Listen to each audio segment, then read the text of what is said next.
बच्चों नमस्कार, good morning to all. आज हम 7वीं कक्षा का तीसरा पाठ के बारे में, तीसरा पाठ का नाम क्या है? हिंदी दिवस। इस पाठ के बारे में हम जानकारी प्राप्त करेंगे। हिंदी दिवस कैसा पाठ है? संवाद के रूप में है। कैसा पाठ है? संवाद के रूप में है। संवाद के माने क्या है? कन्वर्सेशन के रूप में है। इस पाठ के संबंधित कुछ चित्र दिखाई दे रहे हैं। आप सब लोग अपनी पाठ्य पुस्तक हाथ में लेकर देखिए और इस चित्र को देखिए। इस चित्र में हमको क्या क्या दिखाई दे रहा है? देखिए, यहाँ पर एक मंच है।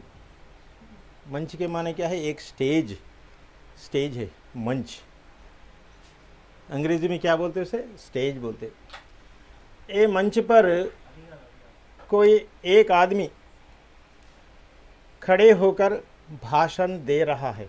यहाँ पर देखिए, मंच पर कोई एक आदमी खड़े होकर भाषण दे रहा है। कोई भाषण दे रहा है हिंदी भाषा के बारे में या हिंदी दिवस के बारे में। यहाँ पर भाषण दे रहा है और मंच पर दो कुर्सियां हैं और एक कुर्सी पर एक आदमी बैठा हुआ है और दूसरी कुर्सी पर दूसरा आदमी बैठा हुआ है। और मंच के सामने कुछ लोग देख रहे हैं, कुछ लोग देख रहे हैं, कुछ लोग सुन रहे हैं। किसके बारे में सुन रहे हैं? भाषण के बारे में सुन रहे हैं। यहाँ पर देखिए, इस पाठ के संबंधित 3 प्रश्न दिए गए हैं। कितने प्रश्न दिए गए हैं? 3 प्रश्न दिए गए हैं। पहला प्रश्न देखिए, चित्र में क्या क्या दिखाई दे रहा है? सोचो बोलो में पहला प्रश्न क्या है? चित्र में क्या क्या दिखाई दे रहा है? चित्र में क्या क्या दिखाई दे रहा है? देखिए, यहाँ पर एक मंच है और मंच के ऊपर कौन है खड़े हुए? एक आदमी खड़े होकर भाषण दे रहा है, कोई भाषण दे रहा है। और 2 आदमियाँ दोनों कुर्सियों पर बैठे हुए हैं मंच पर, और कई लोग यहाँ पर भाषण सुन रहे हैं, मंच के सामने भाषण सुन रहे हैं। और दूसरा प्रश्न देखिए, बाजू देख रहा लड़का किसके बारे में क्या पूछ रहा होगा? बाजू साइड। यहाँ पर देखिए, बाजू एक लड़का है, वो किसके बारे में दूसरे लड़के को पूछ रहा है? दूसरे लड़के को पूछ रहा है। किसके बारे में पूछ रहा है? भाषण के बारे में। भाषण के बारे में पूछ रहा होगा, या हिंदी दिवस के बारे में, या अपनी राष्ट्रभाषा हिंदी के बारे में पूछ रहा होगा। और तीसरा प्रश्न देखिए, मंच पर खड़ा आदमी क्या बोल रहा होगा? मंच पर खड़ा आदमी क्या बोल रहा होगा? आप सोच समझकर बोलिए। मंच पर एक आदमी खड़ा हुआ है, यह आदमी क्या बोल रहा होगा? सोचिए, क्या बोल रहा होगा? भाषण दे रहा होगा, कोई भाषण दे रहा होगा, या हिंदी दिवस के बारे में, या अपनी राष्ट्रभाषा हिंदी के बारे में बोल रहा होगा। ये 3 प्रश्न यहाँ पर इस चित्र में हमको दिखाई दे रहे हैं। यहाँ पर देखिए, ये संवाद के रूप में इस पाठ को लिखा गया है। संवाद के रूप में इस पाठ को लिखा गया है। इस संवाद में 2 लड़कियां हैं, 2 लड़कियां हैं। वो लड़कियों के नाम क्या है? एक लड़की का नाम सरिता है और दूसरी लड़की का नाम रोजी है। एक लड़की का नाम क्या है? सरिता है और दूसरी लड़की का नाम क्या है? रोजी है। इन दोनों के बीच में यहाँ पर बातचीत चल रही है। इसे क्या बोलते? 2 आदमियों के बीच में जो बातचीत चल रही है उसे संवाद कहते हैं या वार्तालाप कहते हैं। यहाँ पर इस पाठ में एक लड़की का नाम सरिता है और दूसरी लड़की का नाम रोजी है। ये 2 लड़कियों के बीच में यहाँ पर संवाद हो रहा है, वार्तालाप हो रहा है, कन्वर्सेशन हो रहा है। देखिए यहाँ पर पहले देखिए पाठ्य पुस्तक में पेज नंबर 13 देखिए, सरिता और रोज़ी दोनों सहेलियाँ हैं। सरिता और रोज़ी कौन है? सहेलियाँ हैं। सहेलियाँ का क्या मतलब क्या है? फीमेल फ्रेंड्स है। केवल ये सहेलियाँ जो शब्द है केवल ये स्त्री के लिए उपयोग करना चाहिए। किन के लिए उपयोग करना चाहिए? स्त्रियों के लिए ही उपयोग करना चाहिए, क्योंकि सहेलियाँ के मतलब होता है स्त्री के लिए उपयोग करना, फीमेल फ्रेंड्स के लिए जी उपयोग करना चाहिए। और यहाँ पर पुरुष के लिए क्या करना चाहिए? दोस्त या मित्र, इस तरह कहना चाहिए। यहाँ पर रोज़ी और सरिता कौन है? दोनों सहेलियाँ हैं। ये क्या कर रहे हैं? रास्ते में मिलती हैं, बातचीत करती हुई चलती हैं। रास्ते में मिलती हैं या पाठशाला जाते समय या पाठशाला आते समय, ये दोनों रास्ते में मिलते हैं। रास्ता मीन्स वे, दारी मार्गम। ये दोनों रास्ते में मिलते हैं और बातचीत करते हैं, बातचीत करते हुए चलते हैं। बातचीत करती हुई चलती हैं ये दोनों, सरिता और रोज़ी। क्या बात कर रहे हैं, क्या बातचीत कर रहे हैं, इस पाठ के बारे में आप ध्यान से सुनना चाहिए। रोज़ी कहती है, पहले देखिए रोज़ी, क्या बात है सरिता, तुम आज बड़ी खुश हो, कहाँ से आ रही हो? रोज़ी सरिता से क्या पूछ रही है? क्या बात है सरिता, तुम आज बड़ी खुश हो? रोज़ी पूछ रही है, किससे पूछ रही है? सरिता से पूछ रही है। क्या बात है आज, क्या बात है आज, तू बहुत खुश है, तू आनंद है, तू संतोष है, क्यों? तू और कहाँ से आ रही हो? तू कहाँ से आ रही हो? कौन पूछी? ये रोज़ी पूछी। किससे पूछी? सरिता से पूछी। क्या पूछी? आज बड़ी खुश हो, क्यों खुश है तू, कहाँ से आ रही हो? उसके प्रश्न का उत्तर सरिता इस तरह देती है, अपने विद्यालय से, विद्यालय या पाठशाला से, अपने विद्यालय से मैं आ रही हूँ। कौन बोले? सरिता बोली। और आगे क्या बोली? कल एक विशेष कार्यक्रम है, उसी की तैयारी चल रही है। कल एक विशेष कार्यक्रम है। विशेष कार्यक्रम मीन्स विशेष क्या है? Special, special program is there our school. यहाँ पर विशेष के माने होते हैं स्पेशल। यहाँ पर कल, कल के माने होते यस्टरडे होता, और क्या होता? टुमारो भी यूज़ कर सकते। कल के मतलब दो आते, यस्टरडे आता और टुमारो भी यहाँ पर यूज़ कर सकते। यहाँ पर कल का मतलब क्या होता? टुमारो होता। कल एक विशेष कार्यक्रम है, हमारी पाठशाला में कल एक विशेष कार्यक्रम है और उसी की तैयारी चल रही है। ये कौन बोली? सरिता बोली। किससे बोली? रोज़ी से बोली। क्या बोली? कल हमारे पाठशाला में कल एक विशेष कार्यक्रम है और उसी की तैयारी में हम सब लोग लगे हुए हैं। और रोज़ी बोल रही, अच्छा तो तुम्हारे स्कूल में भी हिंदी दिवस मनाया जा रहा है क्या? तुम्हारे पाठशाला में हिंदी दिवस मनाया जा रहा है। कौन बोली? रोज़ी बोली। अच्छा। सरिता, हाँ कल 14 सितंबर है ना, इसलिए तो मैं तुम्हें बुला रही थी। कल 14 सितंबर, सितंबर के माने क्या होते हैं? सितंबर। हिंदी में क्या बोलते? सितंबर बोलते। कल 14 सितंबर है, इसलिए हमारी पाठशाला में क्या मनाया जा रहा है? क्या मनाया जा रहा है? हिंदी दिवस मनाया जा रहा है। किस लिए मनाया जा रहा है? कल 14 सितंबर है, इसलिए हमारी पाठशाला में हिंदी दिवस मनाया जा रहा है, इसलिए मैं तुम्हें बुला रही थी और मुझे भी गीत सिखा दो ना। यहाँ पर देखिए, मनाया जाना मीन्स टू सेलिब्रेट, और सीख लर्न, सिखाना मीन्स क्या है? Make to learn.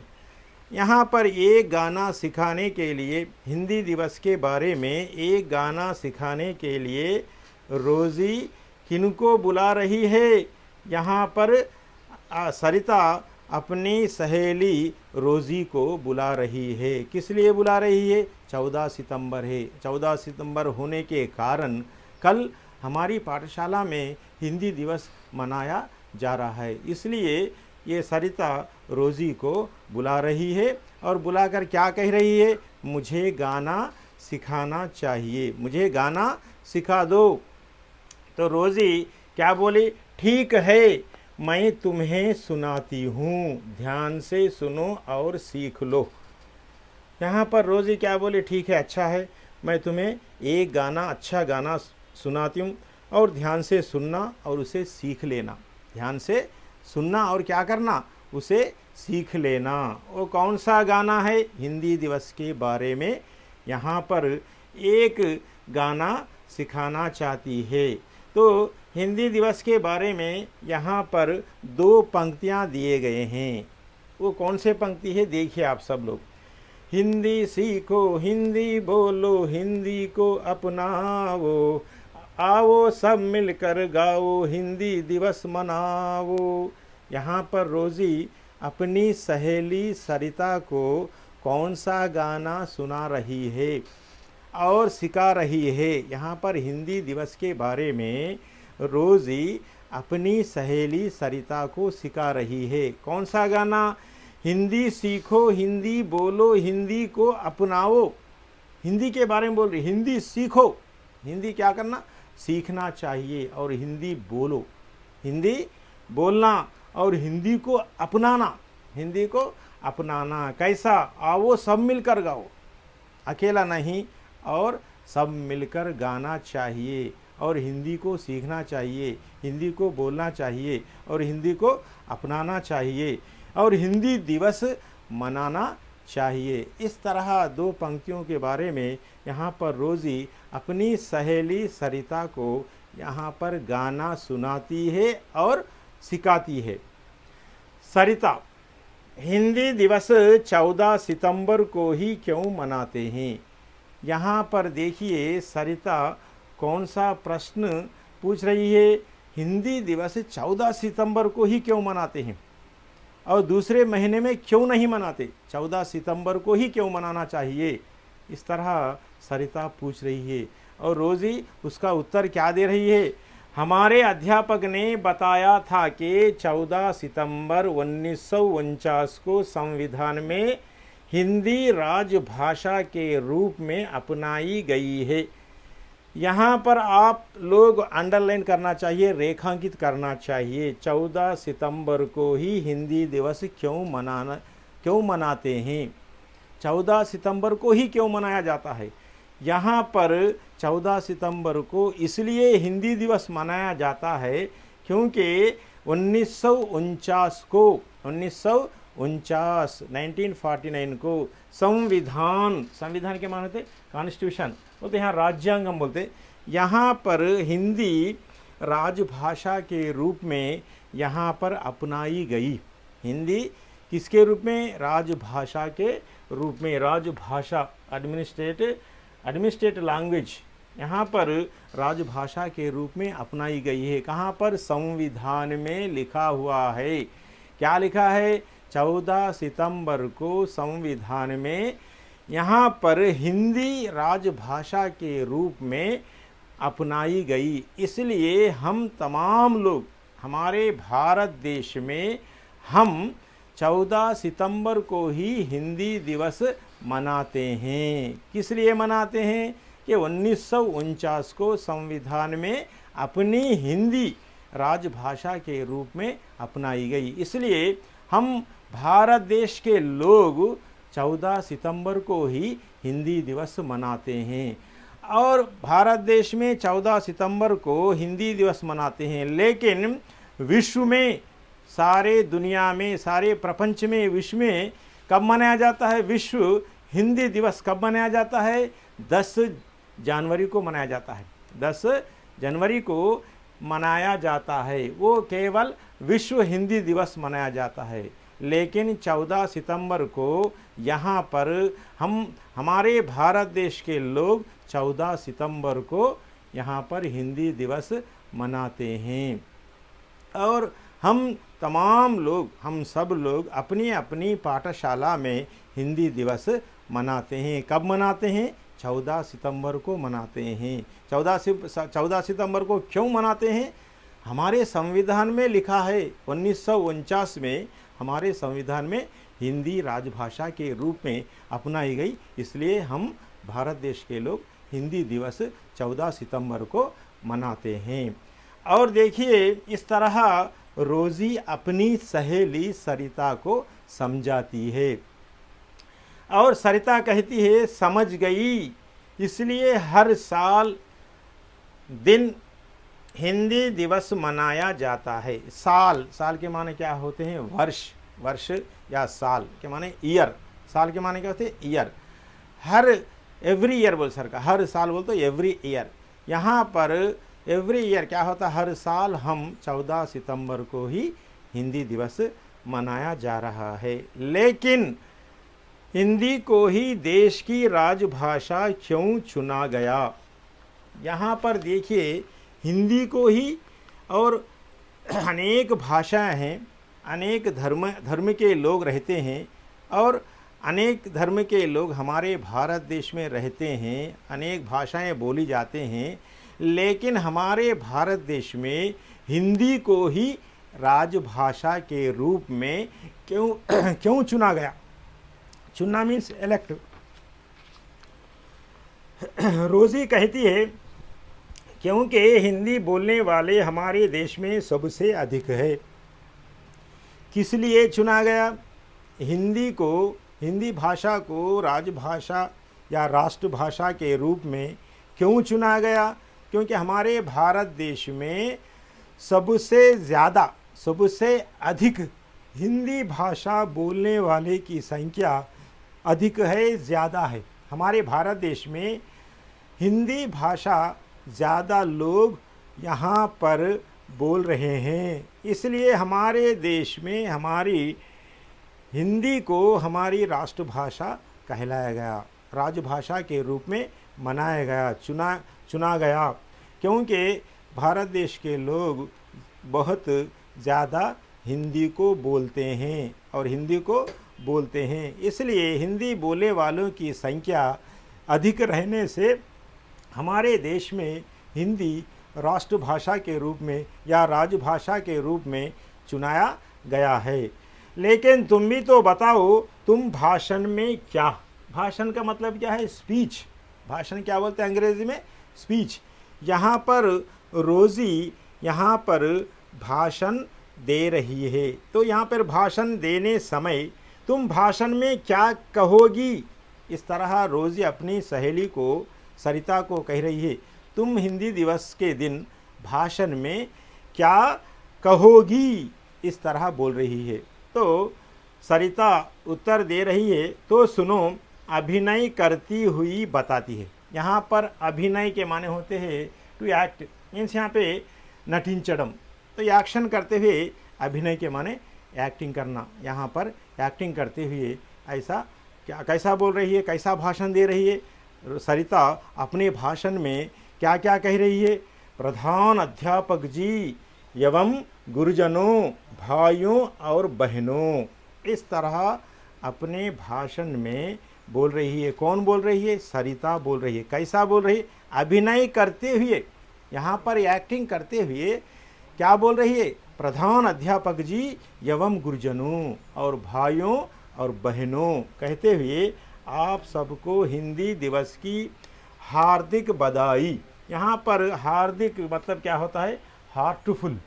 हार्टफुल बधाई के माने होते कंग्रेचुलेशन।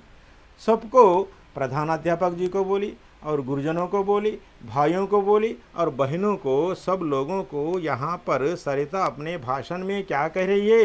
हिंदी दिवस की हार्दिक बधाई कहते हुए अपना भाषण प्रारंभ करती है। हिंदी हमारे देश की राजभाषा है और क्या कहती है?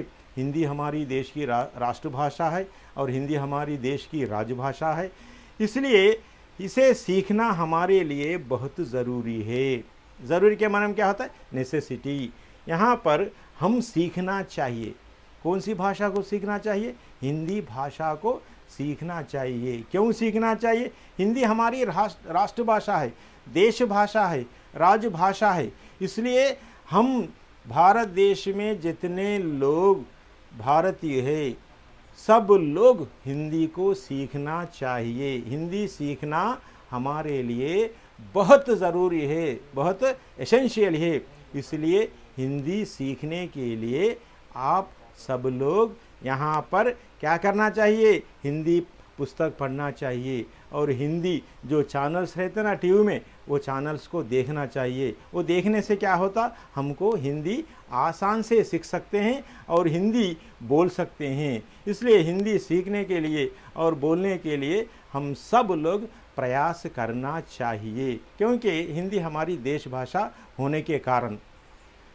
सरिता ने भाषण में और क्या क्या कहा होगा, इस तरह आप सोचकर, और सरिता किस किस के बारे में बोल रही थी, आप सोचकर उसके भाषण में आगे क्या क्या कह रही हो, इस तरह भाषण सरिता दे रही थी। और सरिता किसके बारे में दे रही थी भाषण? हिंदी दिवस के महत्व के बारे में अपने भाषण में बोल रही थी। ఇక్కడ చూడండి, హిందీ దివస్ అనేది మన మూడో పాఠం గురించి, ఇది సంవాద రూపం లోపల, అంటే ఇక్కడ సంభాషణ రూపం లోపల మనం చెప్పుకోవడం జరిగింది. ఇక్కడ ఫస్ట్ సోచో బోల్ అనేది ఒక చిత్రం అనేది ఇవ్వడం జరిగింది. ఈ చిత్రాన్ని మీరు బాగా ఆలోచించి చూడండి. ఇక్కడ ఒక వ్యక్తి నిలబడి ఉన్నాడు. ఇక్కడ మంచ్ అంటే మనం స్టేజ్ అనుకోవాలి. మంచ్ అంటే ఏంది? స్టేజ్. ఈ స్టేజ్ మీద ఒక వ్యక్తి నిలబడ్డాడు. వ్యక్తి నిలబడి ఏం చేస్తున్నాడు? ఏదో ఒక స్పీచ్ ఇస్తున్నాడు. అది హిందీ దివస్ గురించి కావచ్చు, లేకపోతే హిందీ భాష యొక్క మహత్యం గురించి కానీ ఇక్కడ వివరించి చెప్తున్నాడు కావచ్చు. ఆ తర్వాత ఇక్కడ రెండు కుర్చీలు ఉన్నాయి. ఈ స్టేజ్ మీద ఎన్ని కుర్చీలు? రెండు కుర్చీలు. ఒక కుర్చీ మీద ఒక వ్యక్తి కూర్చున్నాడు, రెండో కుర్చీ మీద రెండో వ్యక్తి కూర్చున్నాడు. ఆ ఇద్దరు వ్యక్తులు కూడా ఆ వ్యక్తి చెప్పేటువంటి ఏదైతే భాషను ఉన్నదో, ఏదైతే స్పీచ్ ఉన్నారో వాళ్ళు శ్రద్ధగా వింటున్నారు. ఆ తర్వాత స్టేజ్ ముందు కూడా కొంతమంది ఇక్కడ ఉన్నారు, కొంతమంది ప్రజలు ఉన్నారు, వాళ్ళు కూడా శ్రద్ధగా వింటున్నారు. ఏది? హిందీ గురించి, హిందీ మహత్యం గురించి, ఆ తర్వాత హిందీ దినోత్సవం గురించి ఇక్కడ వినడం జరుగుతున్నది. మనకు 3 ప్రశ్నలు ఇవ్వడం జరిగింది. హిందీ మే క్యా క్యా దిఖాయి దే రహా అని. ఇక్కడ హిందీ మనకు ఈ చిత్రం లోపల మనకు 3 సాధారణంగా అనేక చిత్రాలు కనిపిస్తున్నాయి. ఏమేమి చిత్రాలు కనిపిస్తాయని ఇంతకుముందే మనం చెప్పుకున్నాం. బాజు దేఖ్ రహా లడ్కా కిస్కే బారే మే క్యా పూచ్ రహా. బాజు అంటే సైడ్కు, పక్కన ఉన్నటువంటి ఆ బాలుడు దేని గురించి అడుగుతాడు అంటే ఏదో హిందీ భాష గురించి కావచ్చు, లేకుంటే హిందీ దినోత్సవం గురించి కావచ్చు, ఈ విధంగా అడుగుచున్నాడు కావచ్చు. మంచ్ పర్ ఖడా ఆదమీ క్యా బోల్ రహా. ఇక్కడ స్టేజ్ మీద ఉన్నటువంటి వ్యక్తి ఏం చెప్తున్నాడు అంటే హిందీ భాష, హిందీ దినోత్సవం గురించి చెప్తున్నాడు కావచ్చు. ఇక్కడ ఈ సంవాద లోపల, సంభాషణ లోపల ఇద్దరు బాలికలు ఉన్నారు. ఒక బాలిక పేరు సరిత, రెండో బాలిక పేరు రోజీ. వీరిద్దరి మధ్య ఇక్కడ సంభాషణ అనేది జరుగుతుంది. వాళ్ళు పాఠశాల నుంచి వచ్చేటప్పుడు కానీ, పాఠశాల నుండి పోయేటప్పుడు కానీ, రాస్తా అంటే మార్గము, దారి, ఈ మధ్య లోపల దారి మార్గం మధ్య లోపల కలిసి వీళ్ళిద్దరూ మాట్లాడుకుంటా వెళుతున్నారు. మరి ఏం చెప్తున్నారంటే రోజీ చెప్తున్నది క్యా బాత్ హే సరిత అంటే ఇవాళ ఏం విషయం అసలు సరిత, మరి ఇవాళ చాలా హ్యాపీగా ఉన్నావు. హుష్ అంటే ఇక్కడ హ్యాపీ, ఇక్కడ హ్యాపీ. హుష్ అంటే ఏంది? బాగా హ్యాపీగా ఉన్నావు. మరి ఆజ్ అంటే టుడే, ఈరోజు. ఇక్కడ ఈరోజు చాలా హ్యాపీగా ఉన్నావు. మరి కహాసే ఆ రహీ హో, మరి నువ్వు ఎక్కడి నుంచి వస్తున్నావు, మరి ఇలా చాలా హ్యాపీగా ఉన్నావు అని ఈ విధంగా రోజీ తన ఫ్రెండ్తో చెప్తున్నది. ఇక్కడ సహేలి అంటే మనకు కేవలం ఫీమేల్ ఫ్రెండ్స్కే ఈ పదాన్ని మనం వాడాలి, కానీ పురుషులకు మాత్రం వాడకూడదు, పురుషులకు మాత్రం వాడేది కాదు. సహేలి కేవలం ఫీమేల్ ఫ్రెండ్స్కే ఈ పదాన్ని మనం ఉపయోగించాలి. ఆ తర్వాత సరిత చెప్తున్నది నువ్వు ఎక్కడి నుంచి వస్తున్నావని రోజు సరిత కడితే సరిత ఏం చెప్తుంది? అప్నే విద్యాలయసే, నేను పాఠశాల నుంచి వస్తున్నా. ఆ తర్వాత రేపు పాఠశాల లోపల ఏక విశేష కార్యక్రమం చెప్తుంది. రేపు నాకు పాఠశాల లోపల ఒక ప్రత్యేకమైనటువంటి స్పెషల్ ప్రోగ్రాం అనేది ఉన్నది, కాబట్టి దాన్ని ఏర్పాట్లు చేస్తున్నారని ఈ విధంగా ఆన్సర్ చెప్పింది. రోజు అంటున్నది అచ్చా తుమ్హారే స్కూల్ మే బీ హిందీ దివస్ మనాయా జా రహా హై, మరి మీ పాఠశాల లోపల కూడా హిందీ దినోత్సవం జరుపుకుంటున్నారా? సరిత చెప్తుంది కల్ 14 సితంబర్ హేనా ఇస్లియే తో మై బులా రహీ థీ, ఎందుకంటే రేపు 14 సెప్టెంబర్, ఇక్కడ సితంబర్ అంటే సెప్టెంబర్ అని అనుకోవాలి హిందీ లోపల. 14 సెప్టెంబర్ నాడు ఇక్కడ హిందీ దినోత్సవాన్ని జరుపుకుంటారు కాబట్టి దాని ఏర్పాట్లే జరుగుతున్నాయి. దాని సందర్భంగా నాకు ఏం చేయాలంటే నువ్వు ఒక మంచి పాట నేర్పాలి. దేని సందర్భంగా? హిందీ దినోత్సవం సందర్భంగా ఒక మంచి పాట నేర్పని సరిత చెప్తున్నది. రోజు అంటుంది ఠీకే, సరే మంచిది, మరి తుమే సునాతీ హూ ధ్యాన్ సే సునా और सीख लो. ఇక్కడ సునాతీ హూ అంటే నేను నీకు ఒక పాట వినిపిస్తా, మరి ధ్యాన్ సే సున్నా శ్రద్ధగా వినాలి, తర్వాత సీఖ్నా అంటే నేర్చుకోవాలి. ఆ పాటను వినేం చేయాలి? నువ్వు నేర్చుకోవాలి. హిందీ సీఖో, హిందీ బోలో, హిందీకు అప్నావు. ఇక 2 పంక్తులు 2 వరుసలు చెప్తుంది. హిందీ సీఖో అంటే హిందీని నేర్చుకోవాలి, హిందీ బోలో అంటే హిందీని మాట్లాడాలి, హిందీకు అప్నావు అంటే హిందీని త్వరగా స్వీకరించాలి. ఆవో సబ్ మిల్కర్ గావు, అందరు కలిసి పాడుదాం, హిందీ దివస్ మనావు, ఇక్కడ హిందీ దినోత్సవాన్ని జరుపుకుందాం అని ఈ విధంగా 2 ఇక్కడ పంక్తులు చెప్పడం జరిగింది. సరిత ఉంటుంది హిందీ దివస్ 14 సితంబర్ को ही क्यों मनाता है. ఆమెకు డౌట్ వచ్చింది, మరి 14 సెప్టెంబర్ నాడే మనం హిందీ దినోత్సవం ఎందుకు జరుపుకోవాలి? మరి మనకు 12 నెలలు ఉన్నాయి. ఆ 12 నెలల లోపల మరి 14 సెప్టెంబర్ ఎందుకు ఎన్నుకోవాలి? మరి వేరే నెలలు లేవా అని ఆమెకు డౌట్ వచ్చింది. డౌట్ వచ్చి ఏమడుగుతుందంటే మరి 14 సెప్టెంబర్ నాడే హిందీ దినోత్సవం ఎందుకు జరుపుకోవాలి? హిందీ దివస్ 14 సితంబర్ को ही क्यों मनाते हैं, ఇక్కడ ఎందుకు జరుపుకోవాలని డౌట్ వస్తే అప్పుడు రోజీ ఏం చేస్తుందంటే ఇక్కడ ఆన్సర్ చెప్తుంది. हमारे अध्यापक ने बताया था कि 14 सितंबर 1949 को ఉపాధ్యాయుడు చెప్పిండట, పాఠశాలలో ఉన్నటువంటి ఉపాధ్యాయుడు చెప్పిండంటే 1949 సంవత్సరం లోపల మనకు సంవిధానం అంటే రాజ్యాంగం లోపల హిందీ భాషను దేశ భాషగా ఇక్కడ చేయడం జరిగింది, దేశ భాషగా చేయడం జరిగింది. అందుకోసమే మన భారతదేశంలో ఉన్నటువంటి ప్రజలందరూ కూడా ఈ 14 సెప్టెంబర్ రోజునే మనం హిందీ దినోత్సవం అనేది జరుపుకుంటాం. కేవలం భారతదేశం లోపలనే హిందీ దినోత్సవం 14 సెప్టెంబరు జరుపుకుంటే మరి ప్రపంచమంతటా కూడా విశ్వమంతటా కూడా ఎప్పుడు జరుపుకుంటారు? అప్పుడు జనవరి 10 నాడు 10 జనవరి రోజు మనకు విశ్వ హిందీ దినోత్సవం జరుపుకోవడం జరుగుతుంది. కానీ మన భారతదేశం లోపల మాత్రం మన రాజ్యాంగం లోపల మనకు ఈ విధంగా ఆమోదించబడ్డది కాబట్టి 1949 సంవత్సరం లోపల మన రాజ్యాంగం లోపల ఇది రాష్ట్ర భాషగా దేశ భాషగా ఆమోదించబడ్డది కాబట్టి మనం 14 సెప్టెంబర్ రోజే హిందీ దినోత్సవాన్ని మనం జరుపుకుంటున్నాం. ఆ తర్వాత సరిత అంటుంది సమజ్ గయి ఇస్లియే హర్ సాల్ అంటే ఎవ్రీ ఇయర్, ప్రతి సంవత్సరం కూడా మనం 14 సెప్టెంబర్ రోజే హిందీ దినోత్సవాన్ని జరుపుకుంటాం. మరి హిందీని ఈ విధంగా దేశ భాషనిగా ఎందుకు ఎన్నుకోవడం జరిగింది? ఇక్కడ డౌట్ వచ్చింది సరిత కూడా, ఇంకో డౌట్ వచ్చింది. లేకిన్ హిందీ కో హీ దేశ్ కి రాజభాష క్యూ చునాగా అంటే ఇక్కడ ఎన్నుకోవడం అంటూ ఎలెక్ట్ ఎందుకు ఎన్నుకున్నారు? మన అనేక భాషలు ఉన్నాయి, మన భారతదేశం లోపల ఎన్నో భాషలు ఉన్నాయి, ఎన్నో భాషలు మాట్లాడే ఉన్నారు, ఎన్నో జాతులు ఉన్నాయి. మరి ఈ హిందీనే దేశ భాషగా ఎందుకు ఎన్నుకున్నారు అని చెప్తే అప్పుడు ఆన్సర్ చెప్తాంది రోజీ, క్యూంకి హిందీ బోల్నే వాలే హమారే దేశ్ మే సబ్సే అధిక్ హై. అధికంటే ఎక్కువగా మన భారతదేశం లోపల హిందీ మాట్లాడే వారి సంఖ్య ఎక్కువగా ఉన్నది, హిందీ మాట్లాడే వారి సంఖ్య ఎక్కువగా ఉన్నది కాబట్టి మన భారతదేశం యొక్క దేశ భాష, మన యొక్క దేశ భాష ఏది? హిందీగా ఎన్నుకోవడం జరిగింది. ఆ తర్వాత ఇంకేమంటుందంటే మరి నువ్వు స్పీచ్ ఇవ్వబోతున్నావు, హిందీ దినోత్సవం సందర్భంగా ఇక్కడ భాషను ఇవ్వబోతున్నావు, మరి నీ భాషణ లోపల నీ స్పీచ్ లోపల ఏం చెప్పుతావు అంటే అప్పుడు ఇక్కడ సరిత చెప్తుంది అభినయ అంటే ఇక్కడ యాక్షన్ చేసుకుంటూ నటించుకుంటూ ఈ విధంగా తన స్పీచ్ను ప్రారంభిస్తుంది. ఏమని? ప్రధాన అధ్యాపక్ జీ ఎవం గురుజనం, ప్రధానోపాధ్యాయులు గౌరవమైనటువంటి పూజ్యులైనటువంటి ప్రధానోపాధ్యాయులు, ఆ తర్వాత గురువులు, భాయో और బహనో సోదరి మనులారా అని ఈ విధంగా సరిత తన యొక్క స్పీచ్ లోపల ప్రారంభిస్తుంది. హిందీ ఆప్ సబ్కో హిందీ దివస్కి హార్దిక్ బధాయి.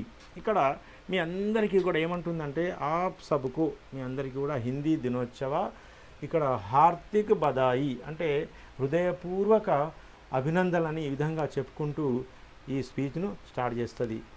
హిందీ హమారే దేశ్కి రాజభాష, హిందీ మన దేశ భాష, ఆ తర్వాత రాజభాషగా ఎన్నుకోవడం జరిగింది. ఇసే సీఖ్నా హమారే లియే బహు జరూరీ హే, కాబట్టి దీన్ని తప్పకుండా మనం నేర్చుకోవాలి, మనందరి మీద బాధ్యత. ఎందుకంటే మన దేశ భాష కాబట్టి. మీరు సాధారణంగా మీరు టీవీ లోపల చూస్తూ ఉంటారు, మనకు హిందీ భాష యొక్క ప్రాముఖ్యత గురించి మీరు చూస్తూ ఉంటారు. అంటే సాధారణంగా ఈ కేంద్రంలో ఉన్నటువంటి వాళ్ళు, సెంట్రల్లో ఉన్నటువంటి మినిస్టర్స్ కానీ, మన ప్రధానమంత్రి కానీ, ఆ తర్వాత మన రాష్ట్రపతి కానీ, ఇంకా వేరే కేంద్ర మంత్రులందరూ కూడా ఏ భాషలో మాట్లాడతారంటే ఎక్కువగా హిందీ భాష లోపలే మాట్లాడతారు. వాళ్ళు స్పీచ్ కూడా హిందీ భాష లోపలే ఇస్తారు. ఎందుకు అని మీరు ఒకసారి అబ్జర్వేషన్ చేయాలి. ఎందుకంటే హిందీ భాష మన దేశ భాష కాబట్టి ఆ విధంగా ఉండటం వల్లే వాళ్ళు హిందీ భాష లోపలనే వాళ్ళు భాషణ ఇస్తూ ఉంటారు. సరిత నే భాషణ్ మే और क्या क्या कहा होगा, ఇంకా సరిత ఈ విషయాలే కాకుండా తన స్పీచ్ లోపల ఏమేమి చెప్పి ఉండవచ్చు అని మనం గెసేసి ఈ విధంగా రాయడం జరుగుతుంది. కాబట్టి ఈ ప్రశ్నలన్నీ కూడా మీరు క్షుణ్ణంగా చదివి చాలా నీట్గా మీ నోట్స్ లోపల రాయవలసి వస్తే అన్ని బిట్స్ సునోబోలు కానీ, ఆ తర్వాత సునోబోలు రాయండి, ఈ పడవ మాత్రం రాయకండి, లిఖో రాయండి. ఆ తర్వాత ఇక్కడ ఒక వర్గ్ పహలి మే కుచ్ భాషాకి నామ్ దిए गए, ఇక్కడ కొన్ని భాషలు ఇవ్వడం జరిగింది. ఈ చార్ట్ లోపల కొన్ని భాషలు జరిగింది. ఒక ఫస్ట్ భాషల పేర్లే ఉంటాయి కాబట్టి భాషల పేర్లను ఎన్నుకొని ఇవి ఇక్కడ రాయడం జరుగుతుంది. ఆ తర్వాత పాఠశాల మే మనాయే జానే వాలే కోయి 4 కార్యక్రమ కే నామ్ లిఖే, మరి మన పాఠశాల లోపల ఏ కార్యక్రమం చేసుకుంటాం మనం? సాధారణంగా ఇండిపెండెన్స్ డే అని, ఆ తర్వాత రిపబ్లిక్ డే అని, ఈ విధంగా హిందీ దివస్, ఈ విధంగా అనేక కార్యక్రమాలు చేస్తూ ఉంటాం. దానికి సంబంధించిన 4 కార్యక్రమాలు రాస్తే సరిపోతుంది.